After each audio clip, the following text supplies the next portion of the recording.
Football ലോകത്തെ നിലവിലെ ഏറ്റവും ചർച്ചാ വിഷയമായ ഒരു ടീം FC ബാഴ്സലോണ. ഹാൻസി ഫ്ലിക്ക് എന്ന പരിശീലകന് കീഴിൽ ബാഴ്സലോണ ഇപ്പോൾ ഒരു ഗോൾ മെഷീനായി മാറിയിരിക്കുകയാണ്. എത്ര ഗോളുകൾ അടിച്ചാലും മതിയാവാത്ത രീതിയിലുള്ള ഒരു ആക്രമണ ഫുട്ബോൾ ആണ് അവർ കാഴ്ചവെക്കുന്നത്. എന്നാൽ ഈ പ്രകടനം ചാമ്പ്യൻസ് ലീഗ് എന്ന വലിയ വേദിയിൽ അവർക്ക് ആവർത്തിക്കുവാൻ സാധിക്കുമോ എന്നതാണ് ചോദ്യം. ബാഴ്സലോണയുടെ കളിശൈലിയിൽ വന്ന വലിയ മാറ്റം അവരുടെ ഡിഫൻസിലാണ്. തുടക്കത്തിൽ എല്ലാവരും ഭയന്നിരുന്ന ഹൈലൈൻ ഡിഫൻസ് തന്ത്രം ഫ്ലിക്ക് അതിവിദഗ്ധമായി നടപ്പിലാക്കി.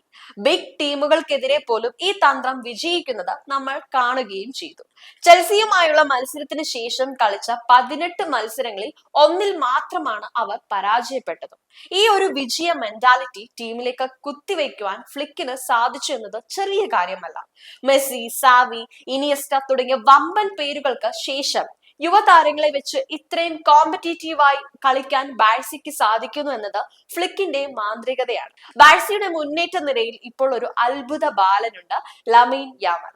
എല്ലാ മത്സരങ്ങളിലും ഗോൾ നേടിയെങ്കിലും ടീമിനെ മൊത്തത്തിൽ നയിക്കുവാൻ മറ്റു താരങ്ങളെ കൊണ്ട് ഗോൾ അടിപ്പിക്കുവാനും യമാലിന് സാധിക്കുന്നുണ്ട്.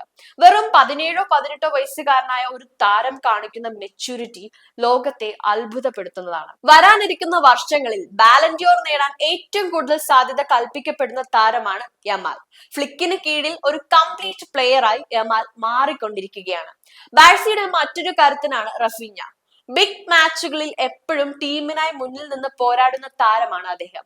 റയൽ മാഡ്രിഡിനെതിരായ എൽ ക്ലാസിക്കോയിൽ 2 ഗോളുകൾ നേടിയതും പ്രഷർ സാഹചര്യങ്ങളിൽ ടീമിനെ നയിക്കുന്നതും റഫീഞ്ഞയുടെ പ്രത്യേകതയാണ്. PR വർക്കുകളുടെ കുറവ് മൂലം പലപ്പോഴും അർഹിക്കുന്ന അംഗീകാരം അദ്ദേഹത്തിന് ലഭിക്കുന്നില്ല എന്ന പരാതി ഫുട്ബോൾ ലോകത്ത് തന്നെയുണ്ട്.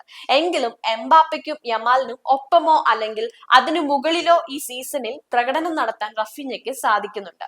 ബാഴ്സയെ കുറിച്ച് പറയുമ്പോൾ അവരുടെ ചിരകാല വൈരികളായ റയൽ മാഡ്രിഡിനെ മാറ്റി നിർത്താൻ കഴിയില്ല. റയലിൽ ഇപ്പോൾ ചെറിയൊരു പ്രതിസന്ധിയുണ്ട്. ഈ സാഹചര്യത്തിൽ ജോസെ മൗറീഞ്ഞോയുടെ തിരിച്ചുവരവിനെ കുറിച്ചുള്ള ചർച്ചകൾ സജീവമാണ്. ബെനഫിക്കയുമായുള്ള മത്സരത്തിൽ മൗറീഞ്ഞോയുടെ ടീമിനെതിരെ റയൽ എന്ത് പ്രകടനം കാഴ്ചവെക്കുമെന്നത് നിർണായകമായ ഒന്നാണ്. ചാമ്പ്യൻസ് ലീഗിലെ രാജാക്കന്മാരായ റയലിന് തങ്ങളുടെ ലെഗസി നിലനിർത്താൻ വലിയ വിജയങ്ങൾ അത്യാവശ്യവുമാണ്. ഫുട്ബോൾ ലോകം ഇപ്പോൾ മെസ്സി റൊണാൾഡോ യുഗത്തിന് ശേഷം ഹാലൻഡ് എംബാപ്പെ പോരാട്ടത്തിലേക്കാണ് ഉറ്റുനോക്കുന്നത്.